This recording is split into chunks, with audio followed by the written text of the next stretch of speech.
Well, hey there, oldies. Welcome to That Old Soul Show, or as I like to call it, Toss. I'm your host, Sarah McVicker, here to.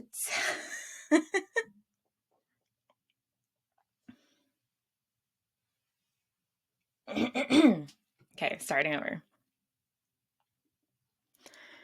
I can't hear myself in the headphones.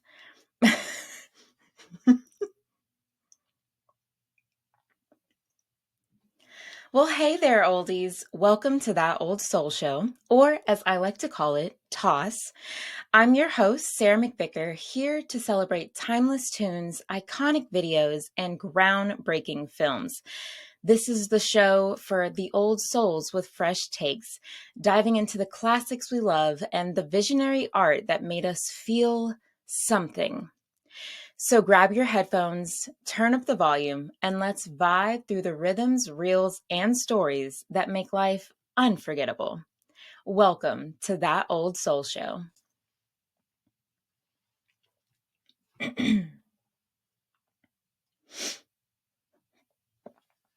Well, hey again, everyone. Hold on. Mm-mm.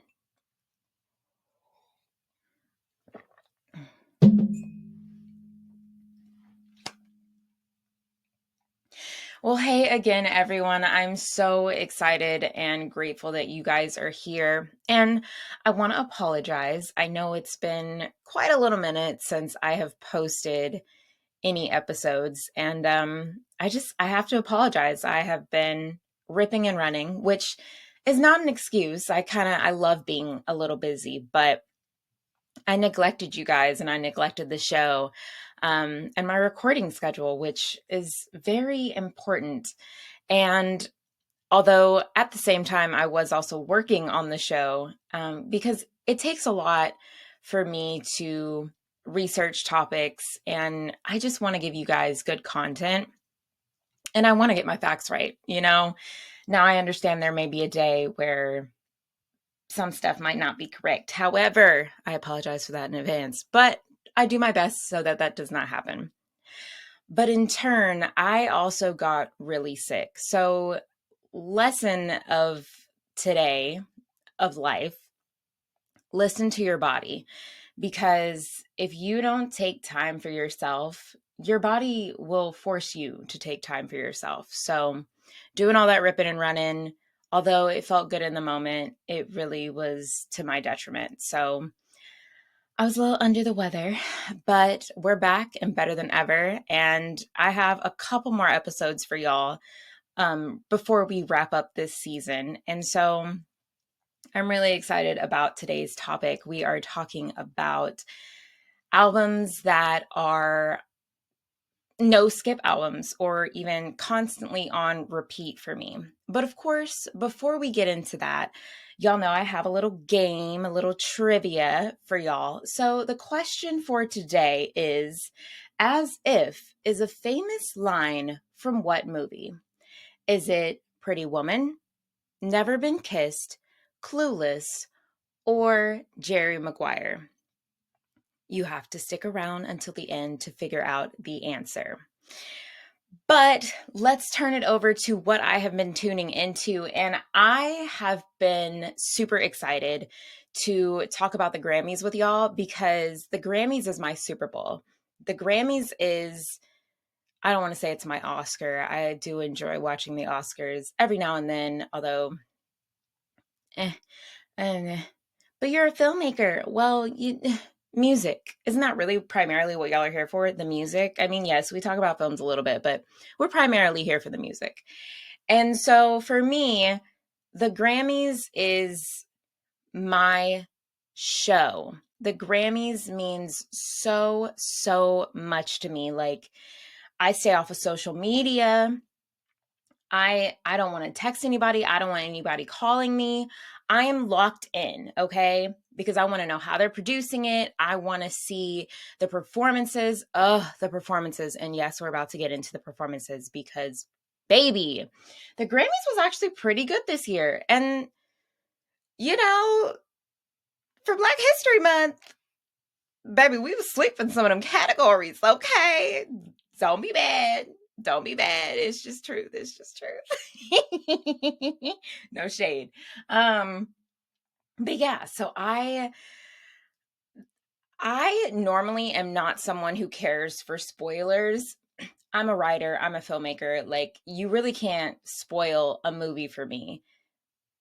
You can tell me how it ends, and I'm either going to watch it and have the same reaction you did, or I'm not. And I'm just going to be like, oh, okay.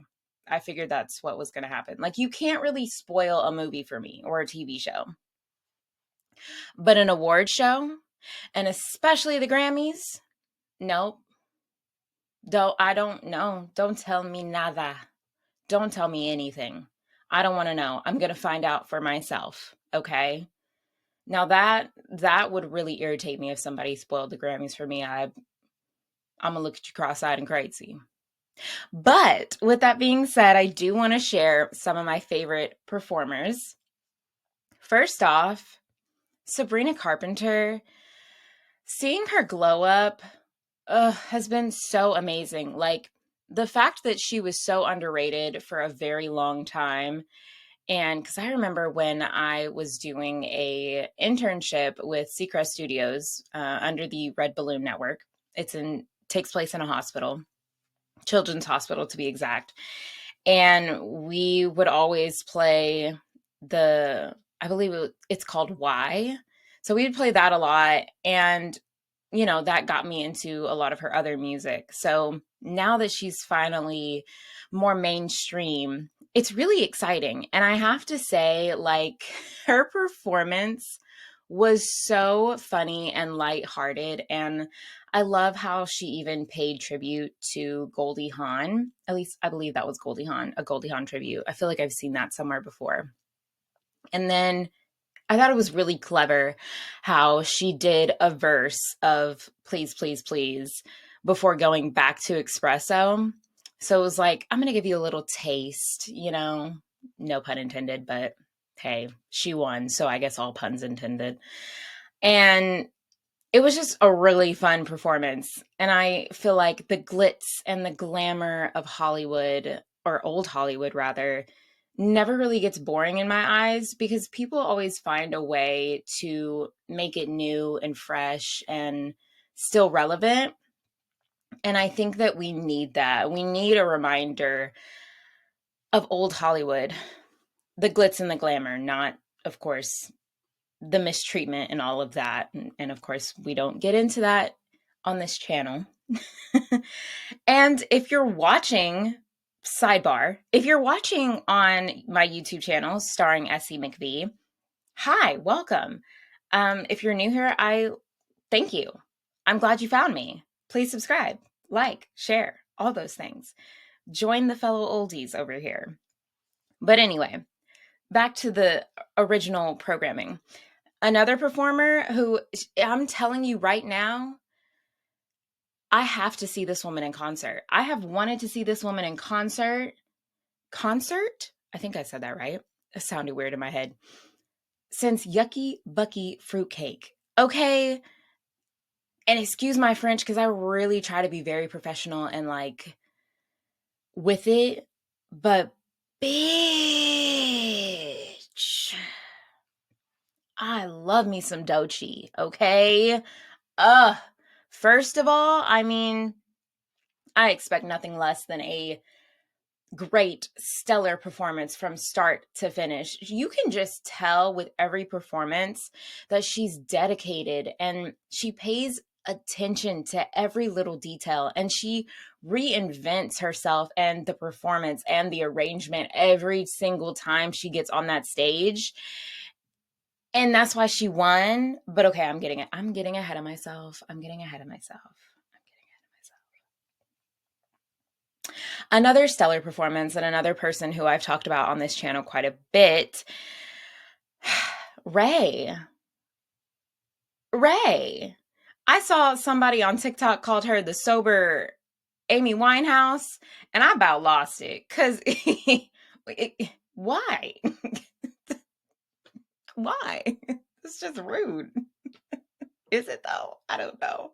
It felt weird. It felt weird to hear that. Like, sober Amy Winehouse got up in there and she sang it down. And I was like, well, I can agree with you on some of that. I don't know if I can agree with you on all of that. Two definitely different artists. Though, yes, they're both British. Yes, they both like the jazziness. It was just a weird comment. But she wasn't wrong for saying it.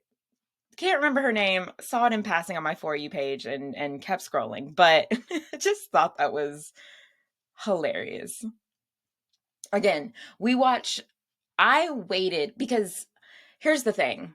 I was trying to get home to watch the Grammys on time because, again, I take it very seriously. I get my snacks, I get my drinks. I'm zoned in, I'm locked in. This year, I was doing too much, right? Like I said earlier. And I was like 30 minutes late. So I was like watching it on Paramount and I was 30 minutes behind. And because they were showing it live, I didn't get to see the first 30 minutes. So I had to wait to the following day when they uploaded it or like put it up there to watch the first 30 minutes to get back to where I was. And I realized I had just missed Doechie's performance and, of course, Sabrina's. But I stayed off of TikTok and social media. When I tell you I'm serious about it. I stayed off of it until I was caught up. So it wasn't until the following day I saw that TikTok. So I have a lot of sidebars for y'all today. I just haven't talked to y'all in a long time, so you're just going to have to just go with it, I guess. But anyway, back to Ray. Another performer who I really, really, really, really, really, really, really want to see in concert. She's just got a beautiful voice, and she's just a true musician, okay? Like, her arrangements are always so fresh and jazzy. And I don't know why, but I love the fact that she performs barefoot. Like, the past few performances I've seen her do, she's been barefoot. And I'm not sure why she does that, but I know for me, I enjoy being barefoot. I'm barefoot right now. I've tried those like barefoot shoes. Not crazy about them, but they're fine. I enjoy being barefoot. And I think it's because for me, now I can't speak for Ray, but I think for me, it makes me feel grounded and reminds me to be present in the moment. So that's why I enjoy being barefoot. But can we talk about the note at the end? I was like, okay, oh, okay, yes, ma'am. Yes, ma'am. Because, whoa, the way she held breath control, baby. That's something, even for me, I'm constantly working on for anything vocal performance related, whether I'm singing or I'm here with you guys. Like, I take it very seriously. I want to be able to hold a note that long. I can hold a note pretty long. Okay, not to toot my own horn, but maybe a little bit. Beef yourself up. But that was just stellar. It was a stellar performance. And yeah, she's on my concert list, bucket list. Like, must see her one day. Moving on, I really enjoyed the Quincy Jones tribute. First of all, Stevie Wonder always and will always have beautiful words to say, and his performance was just so heartfelt. There's not much else I can say. If he ever did a show in Vegas, or if he, went to the casino in Oklahoma, I would drive that far to Oklahoma. Nothing against Oklahoma. It's just y'all know why I'm not going to say it. For the people who know, they know. Nothing against Oklahoma.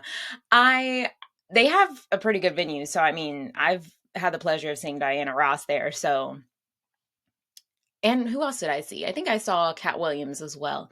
So it's a good venue. So if Stevie Wonder ever wanted to tour again, I would love to see him. And so I say all that to say, he was captivating. He's always so captivating. Cynthia Erivo, Madam Cynthia Erivo. First of all, singing one of my all-time favorite songs, top 5 favorite songs. I was speechless. I had to find the words to say other than absolutely stellar. Okay. The beginning, the fact that she was able to start so slow, but like keeping it jazzy and then elevating it at the end, it was just chef's kiss. Like I I don't I don't know how you sing that song any other way if you're reinventing it for a tribute. I mean, I just and prayerfully this is the year that she becomes an EGOT winner. I think I already thought she was an EGOT winner. So when I found out she was missing, what is it? She's missing an Oscar, I believe. So fingers crossed, prayers up, good vibes only. Like, and because come on, why would you not give it to Wicked? It's Wicked. It's what? But I'm not a part of the Academy yet. So manifesting. But all of that to say, her performance was just beautifully done. And since the Grammys, I think I've watched that like 3 or 4 times. I'm determined to learn it so I can sing it. Like I want to do it. I want to do it.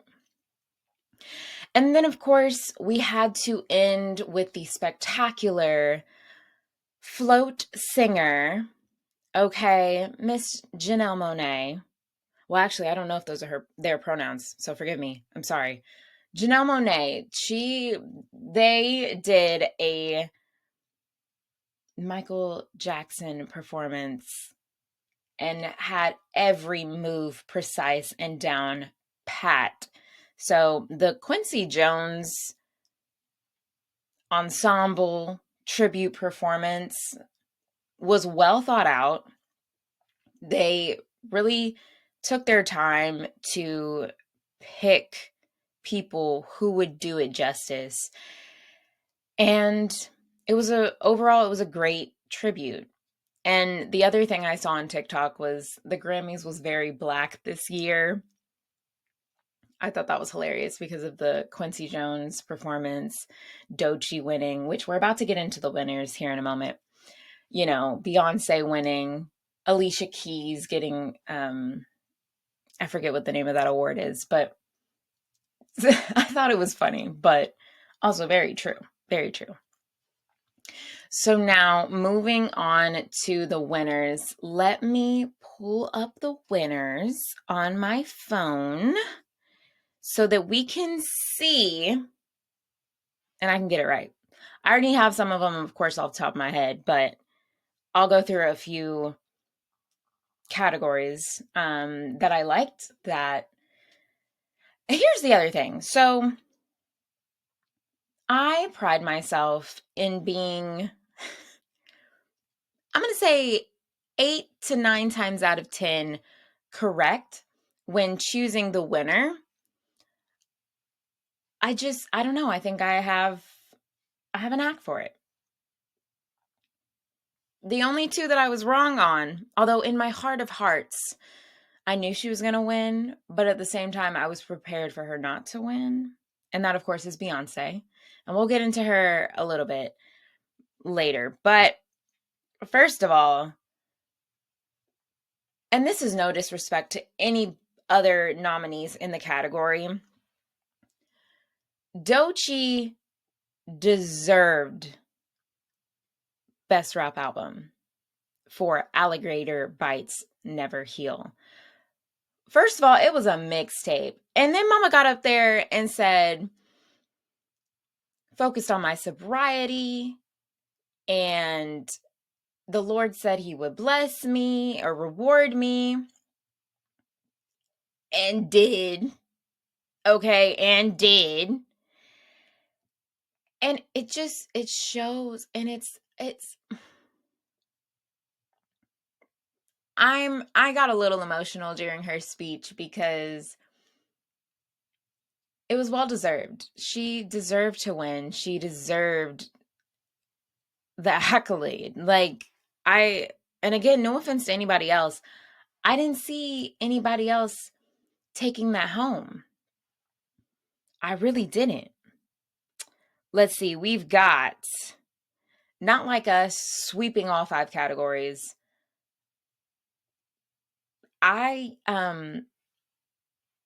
Yeah, I already figured that. I already knew that was going to happen. Best New Artist, Chappell Roan.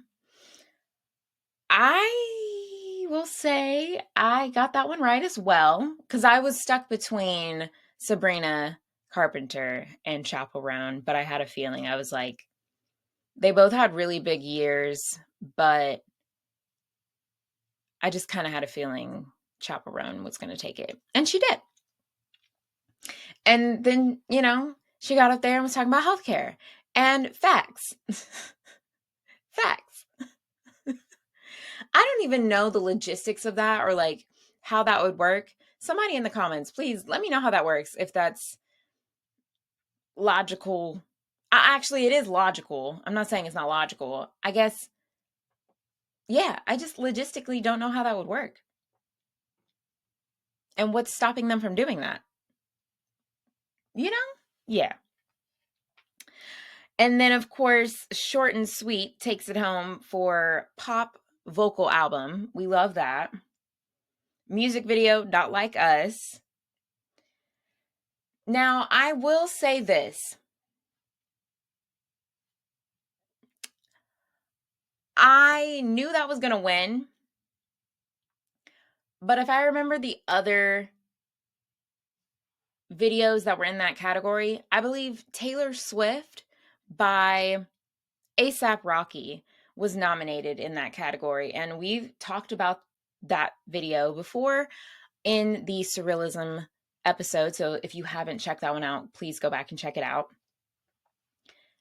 Compared to the other videos on that list, I probably would have picked Taylor Swift because that music video is just stellar. That's the word of the day, okay? Stellar. Take a drink of water or whatever your poison is. Every time I say stellar, if you haven't already started that. I would have picked that, but I knew that wasn't going to win. Like, let's be for real. Once K. Dot won like 2 or 3 others, I was like, oh, he's about to sweep all of them. I already figured. Not surprising, well-deserved. I wasn't crazy about the music video. I like it. And as Kendrick Lamar is one of my favorite rappers of all time. I'm not mad at it. I just music video wise, because that is the cornerstone, I would say, of this show. I don't know if it deserved a Grammy. Oh my God, cancel her. She just gave her opinion on the internet. It was a very good music video, don't get me wrong. And nothing against the song or the music video. And it won, and it deserved to win. But of course, all the nominees deserve to win. Of course, there can only be one winner. I think for me, my question is like, why did he win other than it being the song that it was? You know what I mean? That's really what I'm getting at. Nothing against the music video, nothing against the art form. I just really wanted something else. You know what I mean? So that for me, in a nutshell, not mad at it, just thought it was an interesting choice. Let's see who else is on here. We've got Charlie XCX winning for Best Dance Pop Album for Brat. Well deserved. Did think that was a really good album. Let's see. That's pretty much it. So let's just get into Beyoncé. So, not the texting and me going, okay, cool. Let's move on. Beyoncé. So here's the thing, right? When I tell you I am decently good at picking the winners, I am really pretty darn good at picking the winners. And in my heart of hearts, I wanted to pick her. And I was like, Beyoncé, but I don't think it's going to be Beyoncé because no one believes that it's a country album, blah, blah, blah, blah. All these things going on in my head, right? When I tell you her winning country album and album of the year was so unexpected but needed all at the same time because she made such a statement with Cowboy Carter. And I mean, Linda Martell, come on. There's a special place in my heart for the first. And Linda Martell and her story, this woman was performed at the Grand Ole Opry like 13 or 16 times, something like that. She performed there a lot, okay? A lot, okay? So, and being the first of anything has always been amazing to me. But I gotta say, her face, Beyonce's face was my face. And of course, now it's probably going to be a meme for the rest of all days. But when she won, my jaw hit the floor because I thought that it was, who else was in that category? I think I thought for a second it was going to be either Lainey Wilson. Who's she nominated? No, who am I thinking of? Oh, dear God, I'm so sorry. Casey Musgraves, another Texan. I thought it was going to be her or like someone else. I just was like, no, they're not going to give it to Beyonce. In my mind, I picked Beyonce as the winner.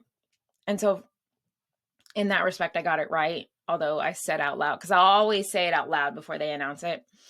And I was like, Casey Musgraves or whatever I said. But I was like, I didn't believe it. And I was just like, no offense to her. That album, what is it? Deeper Well, great album. That I have listened to that on repeat.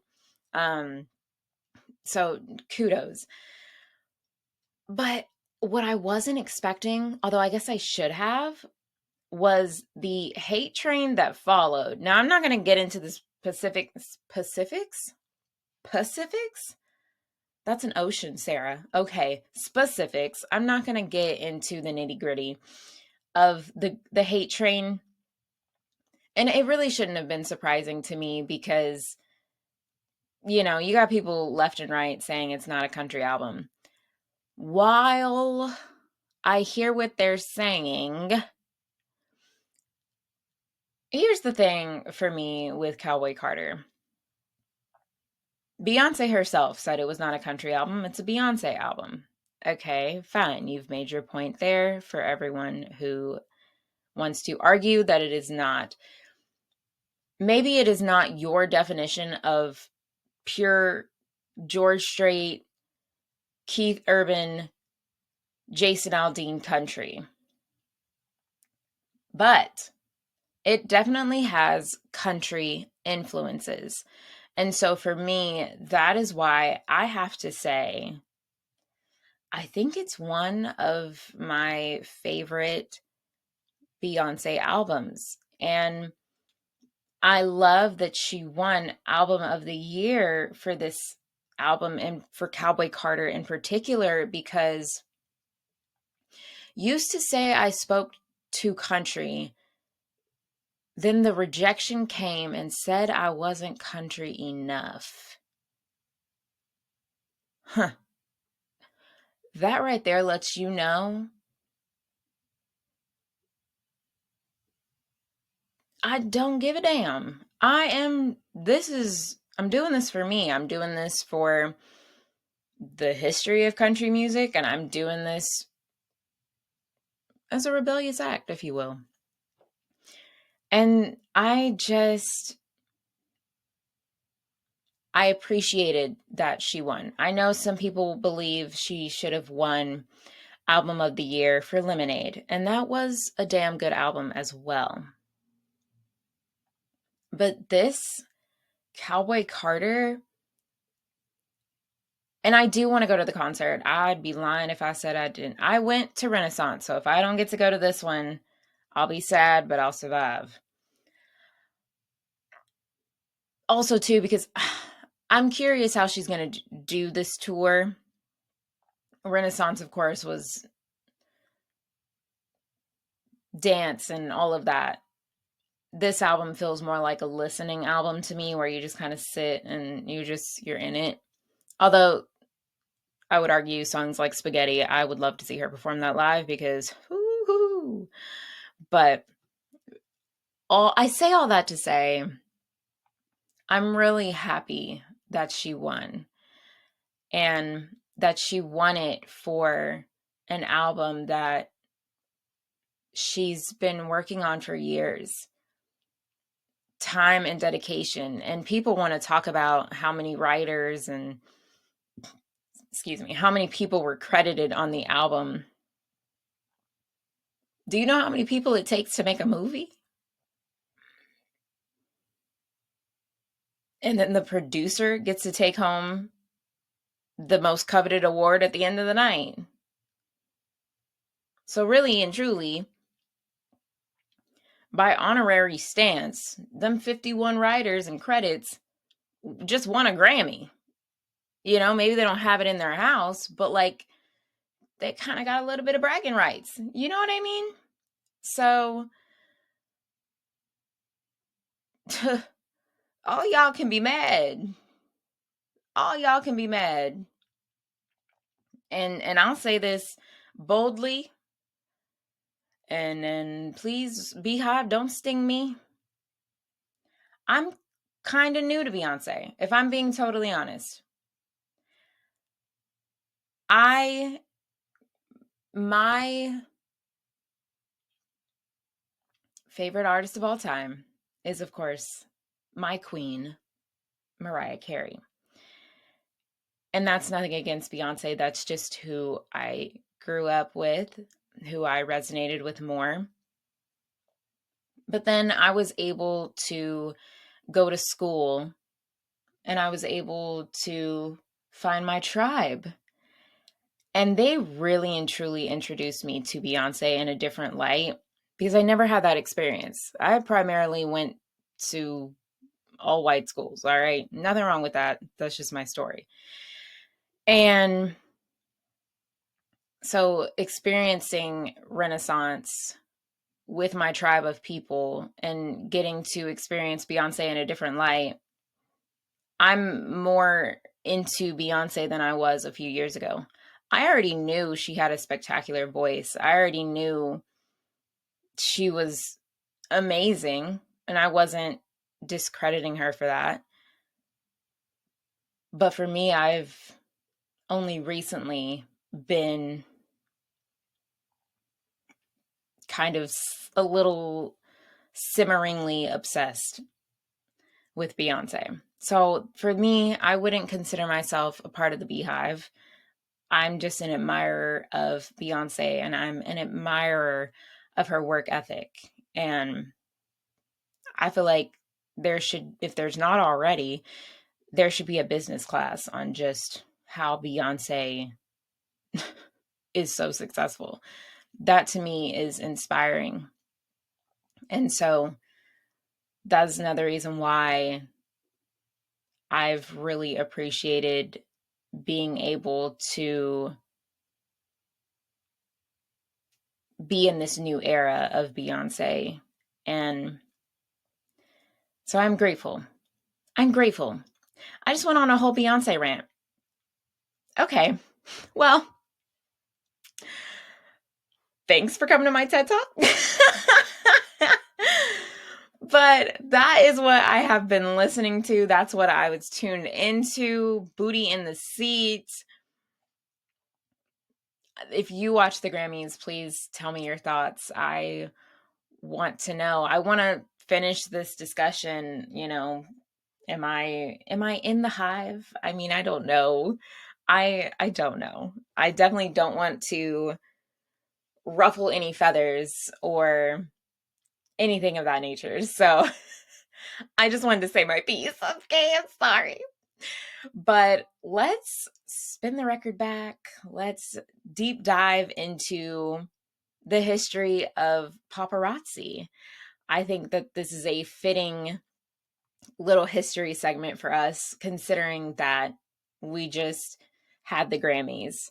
So we're going to talk about how they started all the way to what they can and cannot do in a legal sense. So you could say paparazzi, these individuals are like spies with their cameras and they have to be stealthy, and they've been a part of the celebrity culture for decades. But of course, where do they come from? Why do they love stalking celebrities? And what are the rules that they are allowed to follow? So, the birth of paparazzi. The term paparazzi has its roots in Italy, and I apologize. That was a horrible, horrible, horrible failed attempt at an Italian accent. I don't even know why I did that. Sorry. Noted. Won't do that again. Anyway, so it comes from this 1960s photographer named Papa Razzi. And he was essentially introduced in the film La Dolce Vita, 1960s, of course, directed by Federico Fellini, someone we have spoken about before on this channel a little bit. I would love to do a deep dive on some of these older film directors from back in the day because I love the old films, and I especially love European films and just international films in general. But in the film, Razzi, of course, is a freelance photographer, and he takes candid shots of celebrities without their permission. So essentially, the name paparazzi comes from this character. Now, of course, in the 50s and the 60s, we had the rise of paparazzi that also exploded with films like Rebel Without a Cause with James Dean and Breakfast at Tiffany's with Audrey Hepburn. And of course, making these Hollywood stars into these larger than life figures.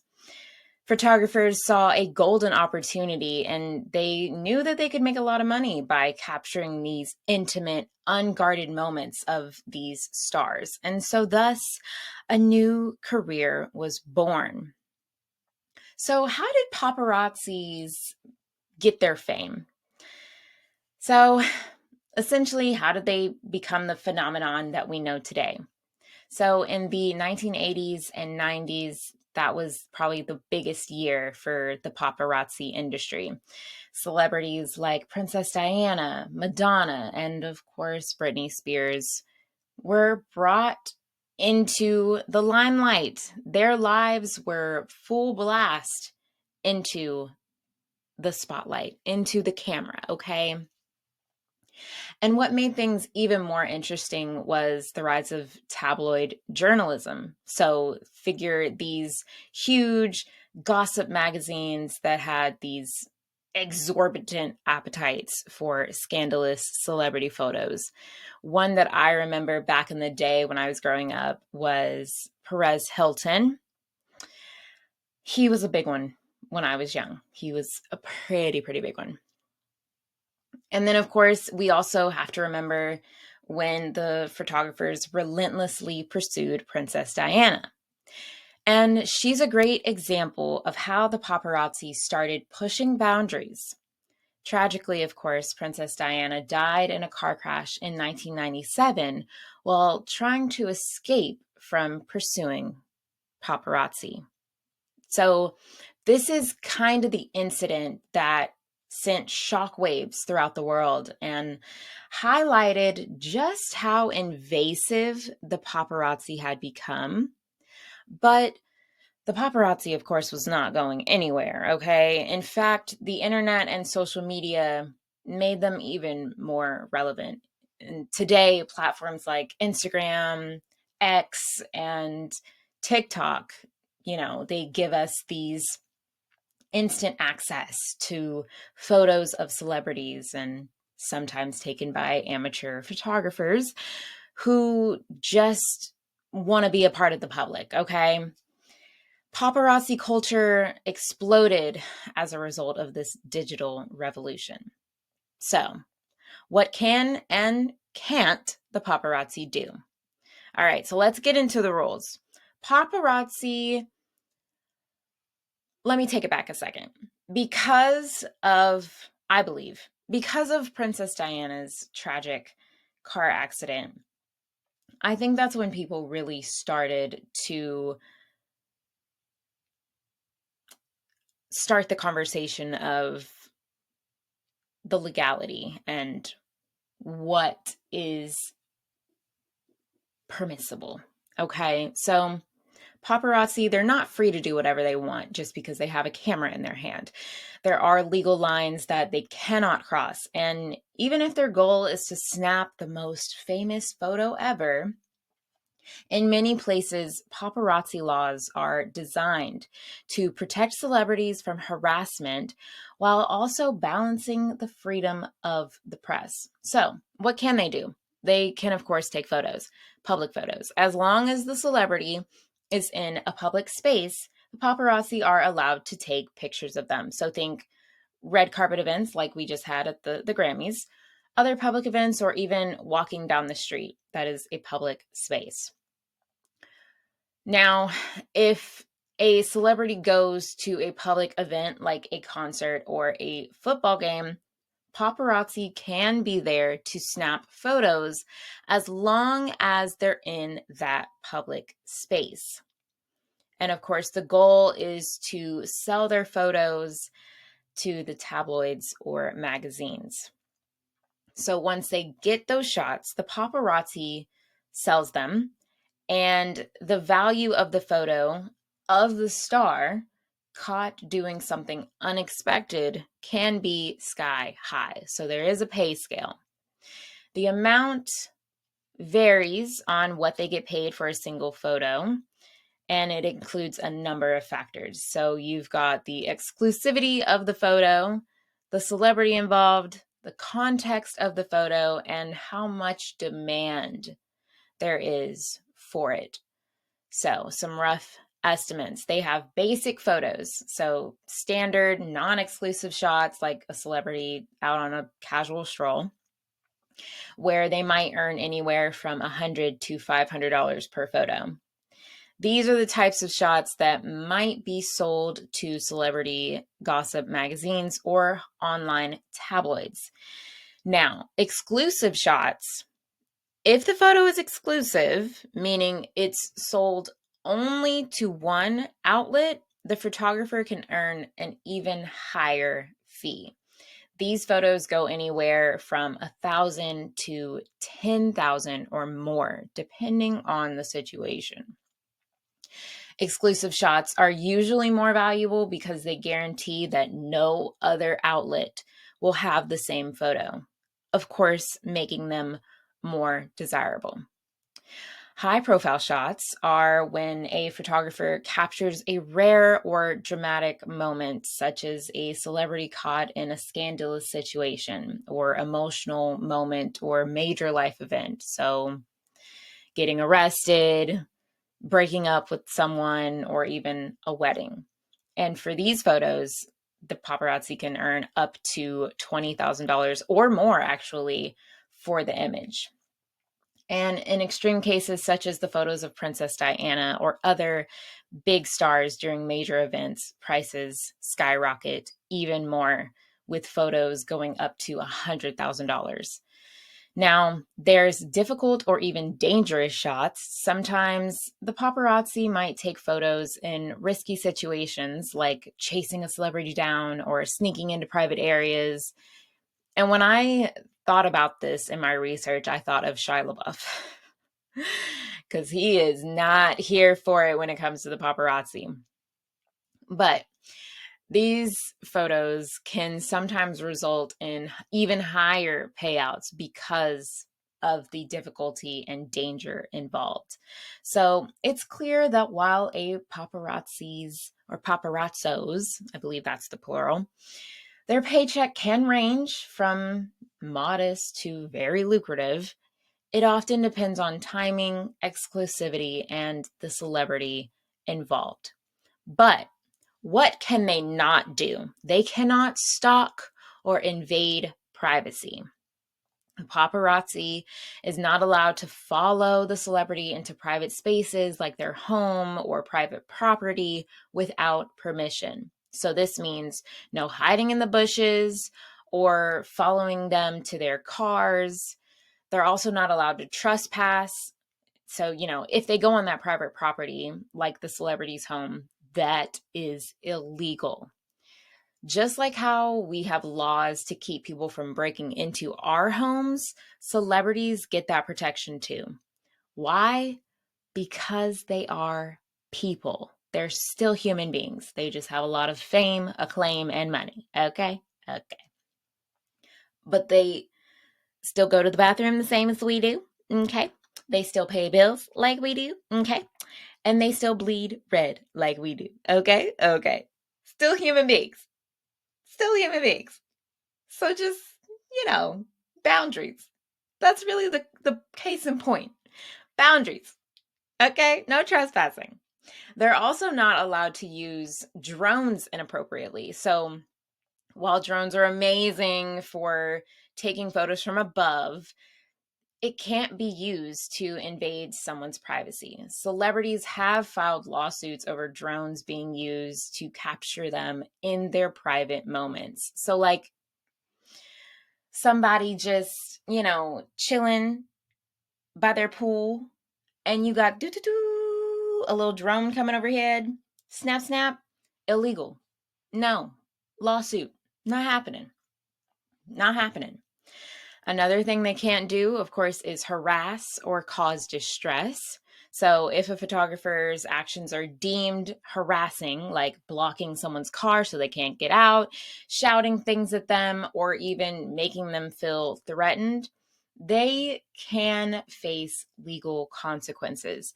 Now, for me, this is where the lines are a bit blurred in my head because I feel like we see this all the time, especially the yelling at them.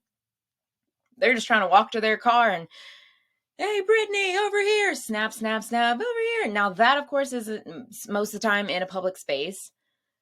And you'll see it. I remember seeing it with Megan Thee Stallion's, she was walking to court in that beautiful, I think it was a Mugler suit. Oh, sexy. Purple. I believe it was Mugler. If not, I'm sorry. I like fashion, but I'm not a fashion girly. Those are two different things. And then also recently for A$AP Rocky's, going to court, they're shouting at him. So that is, I would say, deemed harassment. No, right? So that to me is where the legal lines do get a bit blurred because even though you're on a public space, you're still harassing. So make it make sense. But it is what it is. And that's just the paparazzi for you. And that's why I think a lot of celebrities don't particularly care for the paparazzi. Now, the legal battles, right? So if you're thinking, wait, if they're allowed to take pictures in public, what's the problem? Well, like we just kind of talked about, you're right to ask that. But of course, here's the thing. Celebrities have the right to file lawsuits for things like harassment, distress, or emotional damage. One major shift happened in the 2000s when states like California introduced the anti-paparazzi law. It gave celebrities more power to fight back, and the law made it illegal to photograph celebrities with the intent to sell the images if the subject was in a situation where they expected privacy, like, of course, their car, their home, or at a private event. And in 2009, the California State Assembly even passed a bill known as Assembly Bill 524, which made it illegal for the paparazzi to aggressively pursue celebrities with the intent of causing emotional distress. So there again, we've got that Princess Diana thought. And if the paparazzi violates that, they could face fines or even jail time. Now, let's zoom out and think about the bigger picture. Paparazzi has definitely changed how we view fame, privacy, and celebrity. On the one hand, they've allowed us to be a part of the lives of our favorite stars, to see moments behind the scenes that we'd never really get to see otherwise. But on the other hand, they've made celebrities feel like they're constantly being watched or chased. And it raises the questions about where to draw the line between the public's right to know and the individual's right to privacy. And I think that that's why a lot of celebrities tend to have a lot more private lives. But let's be real for a second. The world of paparazzi can be a bit of a circus. It's a mix of thrilling drama, legal chaos, and sometimes even ethical dilemmas. It's not just about taking photos. It's about how those photos shaped our culture, how they tell stories, and how they influence public opinion. So the next time you see a celebrity on the cover of a tabloid or a shocking paparazzi photo online, just remember the fascinating history behind it. Remember, the term paparazzi isn't just some random word. It's linked to a moment in cinema history and has evolved into a worldwide phenomenon. And while it's important to capture the public life of celebrities, there's always a fine line between what's fair game and what's an invasion of privacy. So think about this. Should celebrities have the same right to privacy as anyone else? I mean, I think so. But what do you think? How much is too much when it comes to our desire for the latest celebrity gossip? That's a question we'll keep asking, but one thing's for sure. The paparazzi is here to stay.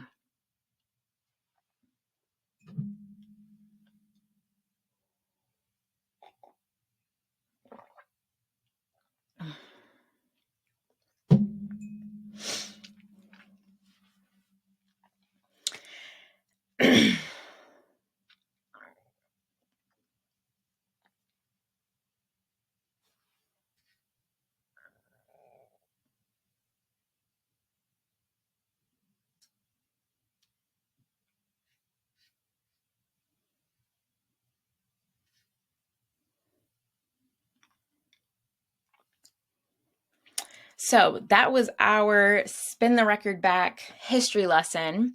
Now we're going to get into the old soul segment of today. Today, we are talking about no skip albums. No skips. I'm talking first track to the last track, and there's no need to feel like, oh, I don't want to hear this song. No, that is not the goal. So for today's episode, we're going to stick primarily in the R&B pop lane, since that's really and truly what I've kind of been listening to these days. So first on the list, because y'all know I have like 5 for y'all. Sometimes I'll have 5, sometimes I'll have 10. So I will say this is probably part 1 of this episode because I have more than 5. But for the sake of time, I wanted to just give you all 5. So, and if you're still watching, thank you so much. I love you. Please hit that like and subscribe button. Okay? Listen. Okay. Okay. Love for you to join the oldies train, all right? We are proud oldies over here. So, the first one I have for y'all today is Anti by Rihanna. Listen, and the fact that she just celebrated 9 years since she gave us this album. Now, here's my hot take. I am patiently waiting for another album. But if Mama don't give it to us, I must say this was a great album to end on, okay? I think I'll be fine. I can only speak for me. I think I'll be fine. So this album came out in 2016 and it was her 8th studio album, arriving just 4 years after her previous album, Unapologetic. And you could tell it was a notable shift in her sound and creative direction. When I think of the sound and the style, she definitely was like pushing aside her dance pop roots that we know her for. And Anti just exploded and explored this moody R&B alternative pop, and she even gave us a few soulful ballads. Now, the production is, of course, a little bit more minimalist than her previous records, but it allowed her vocals and personal storytelling to take center stage. Lyrically, the album explores themes of self-reflection, emotional vulnerability, and empowerment. And Rihanna presents a more introspective side with tracks touching on love, heartbreak, independence, and even personal growth. Her artistic freedom really flourished, and she mentioned in a lot of interviews that Anti was her opportunity to create music that she wanted to listen to, free from commercial expectations. And I think that's why, for me, this is my favorite Riri album. She focused on authenticity and experimentation, and she was seeking to push her artistic boundaries and her artistic pen. And the album's lyrics and sonic choices were influenced by her desire for this self-expression and creating a raw and intimate energy. Now, of course, she had some standout singles. Work, featuring Drake, quickly topped charts worldwide, while Needed Me and Kiss It Better and Love on the Brain also garnered significant airplay. Now, she definitely had some music videos for the same standout singles. And I don't want to get too heavy into the visuals on today's episode. I do just want to focus on the albums and focus solely on the music. But I will say, Work is a party. Kiss It Better is very sensual and probably my favorite visual from Anti. And Needed Me gave us a storyline with an expected, much deserved ending, okay? But apart from the visuals, some of my favorite songs on the album, I mean, if it's a no skip album, why do we have favorite? We have favorites, okay? So, of course, Kiss It Better, Woo. Now, I have to have a slight little debate with y'all. I like Love on the Brain. I really do. But I think I prefer Higher over Love on the Brain. And I believe Higher is really an interlude because we get interludes throughout the album that kind of help us change within the storyline. I don't know. This whiskey got me feeling pretty. So pardon if I'm impolite. Like the writing of that song, it sounds like she wrote it while she was on drinking some whiskey, okay? I think I if I had to pick Higher versus Love on the Brain, I think I would pick Higher. But I want to hear from y'all. What would y'all pick? Are y'all sticking with Love on the Brain or are you going Higher? Question. And then of course, we get the ending of the album, Sex with Me. Whoo! That's an anthem, okay? I don't care what nobody says. That's an anthem, all right? That when you want to feel yourself, when you getting ready. Listen, I'm recording this on Valentine's Day, so happy Valentine's Day to everybody out there, or happy belated, because by the time this comes out, it'll be over. But if you have somebody to celebrate with, play this song, okay? Play this song. If not, play it for yourself.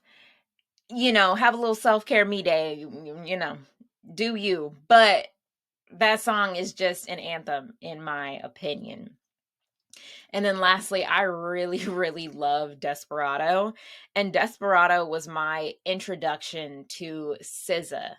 And I loved her voice and wanted to hear more from her. So naturally, the next no skip album is Control. This came out in 2017.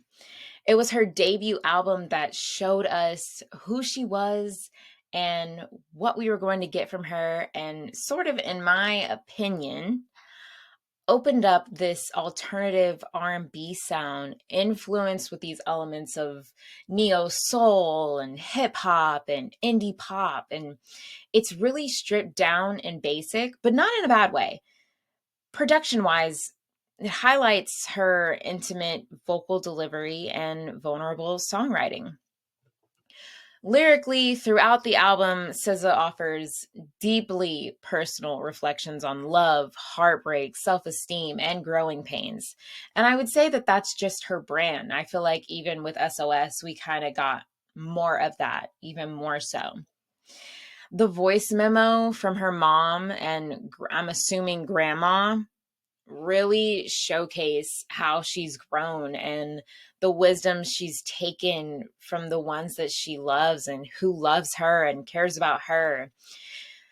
The confessional style and conversational tone make the album really resonate for me in this like diary like exploration of young adulthood.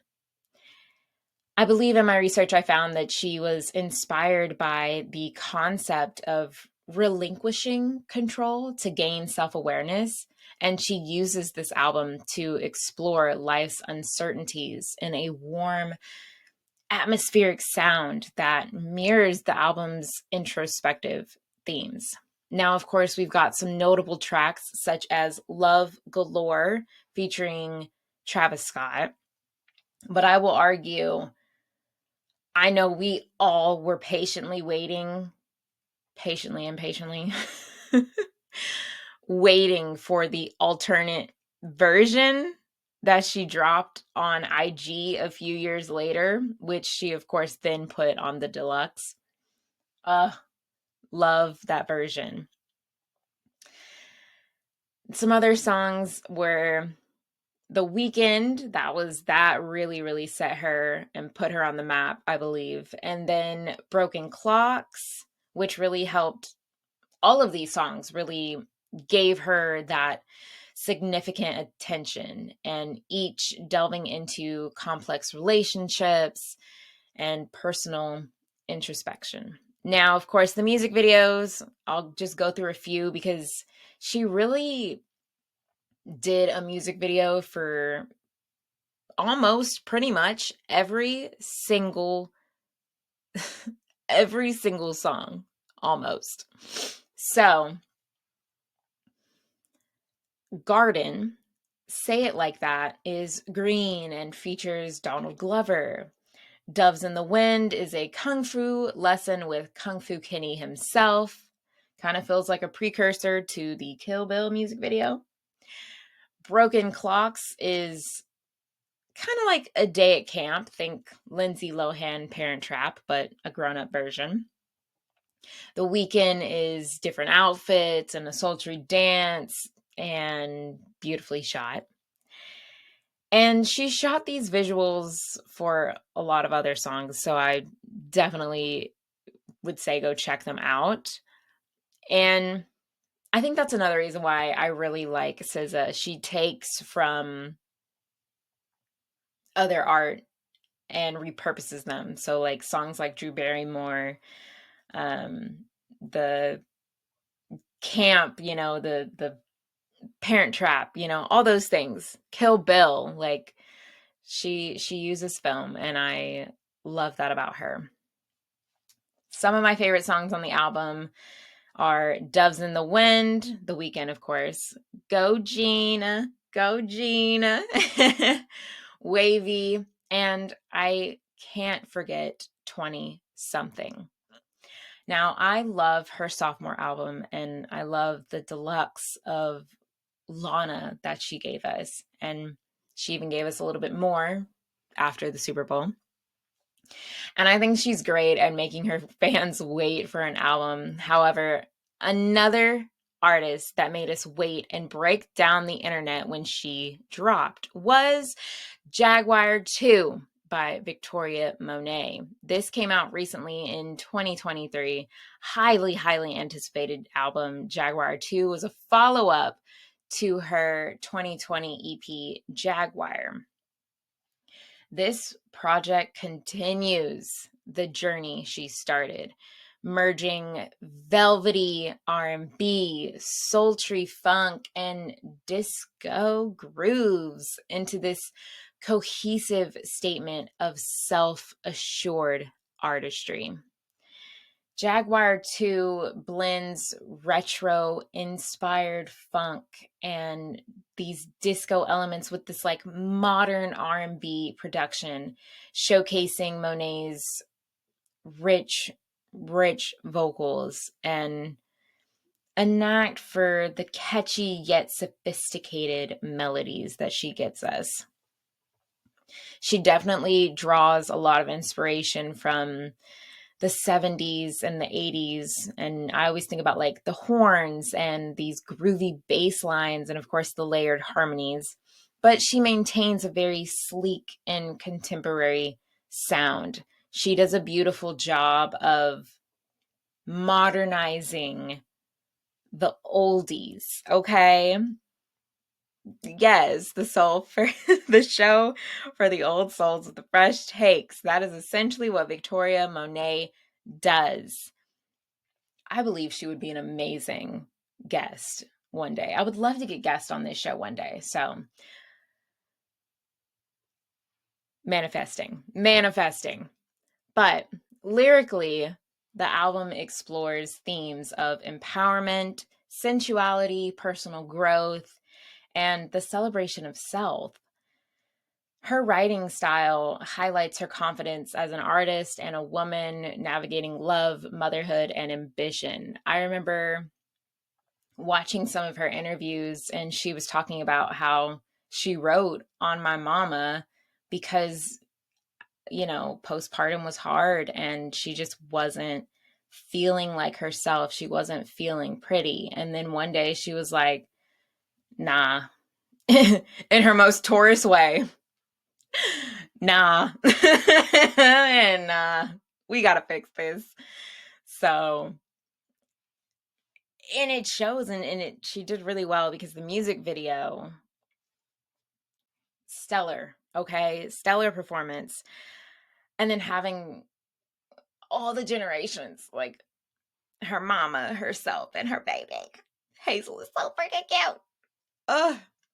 But as far as some other music videos, Smoke, it sounds like it's a celebration.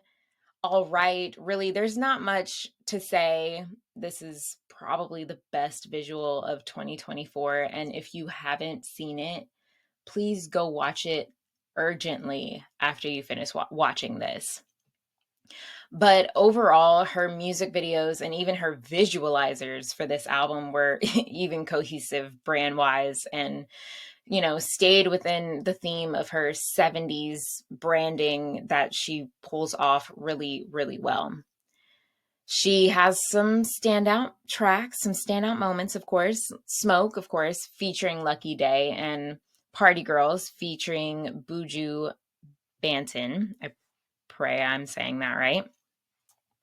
They really helped her to gain this particular attention for like these infectious hooks and vibrant energy, while, more introspective cuts highlight her range both as a vocalist and a lyricist.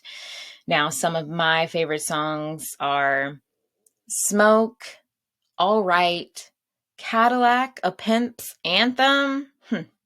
She said, "You see us ladies." Love that song. Another song I really like is Stop, Asking Me for Shh, Stop. Love that song. I remember I was playing that in the car with my mama. She didn't know what to think, but she was like, "Oh, okay." And I just have to give it a little bit more praise before we move on to the next one.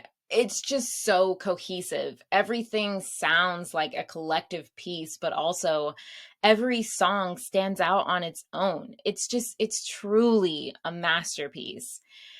And that is why it made it on the list for no skips. I love this album.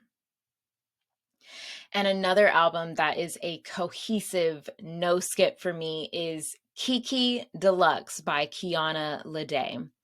This came out in 2020. So for me, I feel like it kind of got pushed under the rug just a little bit because it came out in 2020. But it's Kiana Ledé's debut studio album, and she's blending modern R&B with pop and soul, and she's highlighting these very emotive vocals and introspective songwriting. And that's really a collective theme with all of these albums. All of them are pretty much very introspective. And I think that's what makes a great album, in my opinion. You have to go deep within. You have to be able to be vulnerable, because that's, other than sex, I think for me, that's what really sells. Like, if people can relate to the stories that you're telling, I think you have an audience for life. I do. And of course, the production is very sleek, very intimate, very, very moody, yet polished, okay? The album itself, we dive into themes of love, heartbreak, self-discovery, and empowerment, again, on theme with the rest of these albums. And through this relatable storytelling, she explores these romantic ups and downs while emphasizing personal growth and self-worth. She titled this album after her nickname.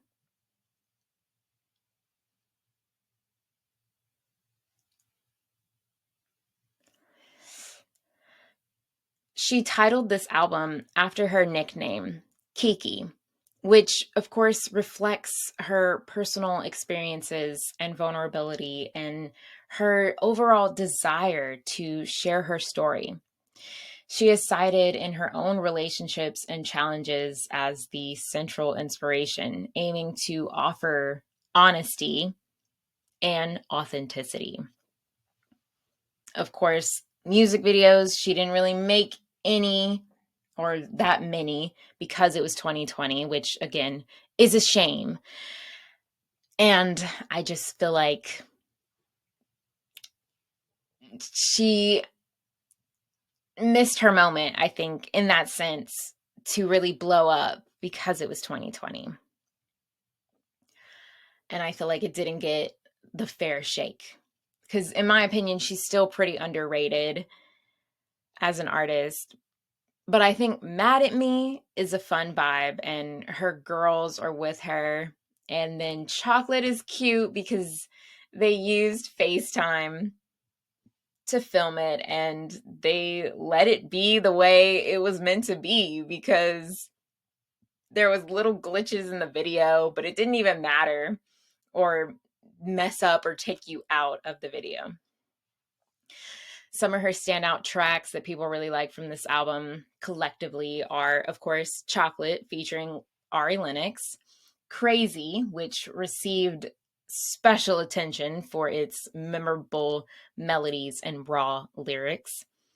And even some reviewers highlighted the album's cohesive flow and smooth production style. Some of my favorite songs, I have quite a lot: Ladylike, Chocolate, Movin', Forfeit.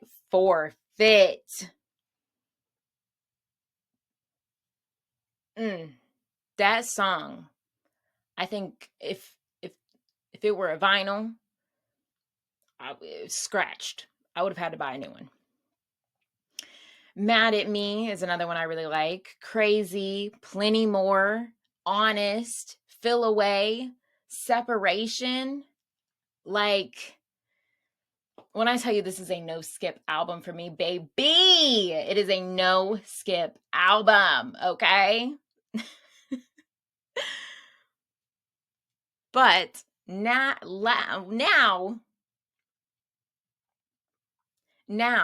last but not least, our fifth and final no skip album on my list is from an artist who always surprises me and pushes boundaries, and that is Something to Give Each Other by Troye Sivan. This came out in 2023. It was his third studio album, 5 years after the release of Bloom. And Bloom almost made it on the list, but I did a compare and contrast, and I was like, okay, no, I think it's this one. But the album, it really marks this like fresh, celebratory tune of his artistry and really showcases this dancey pop vibe and production, and again, introspective lyrics and this liberating sense of joy. Like, even talking about the album, I'm just joyful. It's just, when I think of that album, I just think of a good time, okay? Something to Give Each Other fuses these like upbeat electronic and like pop elements with, his dreamy, dreamy vocals, and it just creates this vibrant dance floor, ready to get into it atmosphere. Now, of course, the album itself explores themes of self-discovery, sensuality, and communal celebration. Celebrating as one, being together. Because when you think about dance music and you think about a dance floor and you're vibing, you're all dancing to one song collectively and you're having a good time. Ugh, this album, so good. Troye has described it in interviews as a reflection on connection and this euphoria of embracing life's pleasures. Some of the tracks delve into the highs of romance, friendship, and finding freedom in new experiences. He has also mentioned that the album was inspired by a transformative period in his life: post-pandemic liberation, new relationships, and a renewed sense of self. He really wanted to capture the thrill of sharing authentic experiences with others. And I'm so grateful for this album. I'll briefly touch on some of the music videos. Got me started. Sexy cinematography and amazingly, amazingly fun choreo. One of your girls, baby. Okay, she's gorgeous.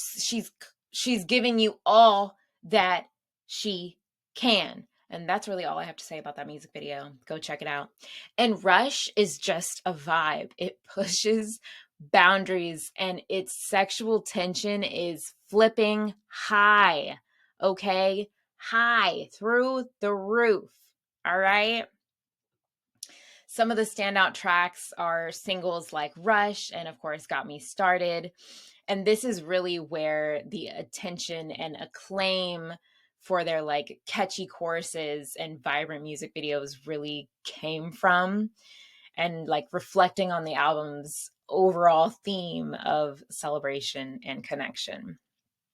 Now, some of my favorite tracks are, of course, Rush, What's the Time Where You Are, In My Room, vibe, Still Got It, Honey, and How to Stay With You. I think the album is like 30 something minutes. It's not long at all, but it's a no skip. It's a repeat. It's all of the above. Overall, these no skip albums really showcase growth and self exploration, and that's what really draws me into it as an artist. Lyrically, aside from the sonics and the grooves that make me move. Okay. I have so many other no skip albums, so I think I will do a part 2 in the future. So if you have any albums that interest you, or even if you've never heard of some of these albums, I implore you to go check them out, and please let me know what you think, and let me know too, what are some of your no skip albums? I'm dying to know. So let me know in the comments below.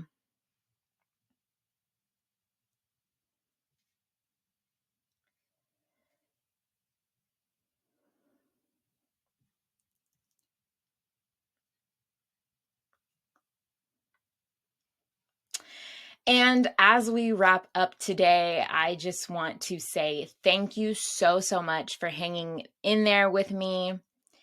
And I, of course, have not forgotten about our question of the day. So, just a reminder, as if is a famous line from what movie? Is it Pretty Woman, Never Been Kissed, Clueless, or Jerry Maguire? If you picked Clueless, you would be correct. As if, I had to say it. I had to say it like that. It's just, how can you not? It's a great film. And if you haven't seen it, please go urgently. What is it? Alicia Silverstone and Brittany Murphy. Brittany Murphy, gone too soon. But that's a wrap, oldies. Thank you so much for joining me on That Old Soul Show for the Old Souls with Fresh Takes. If you loved today's episode, please, please be sure to subscribe and leave a review and share it with a fellow old soul. And I will see y'all in the next one. Bye for now, oldies.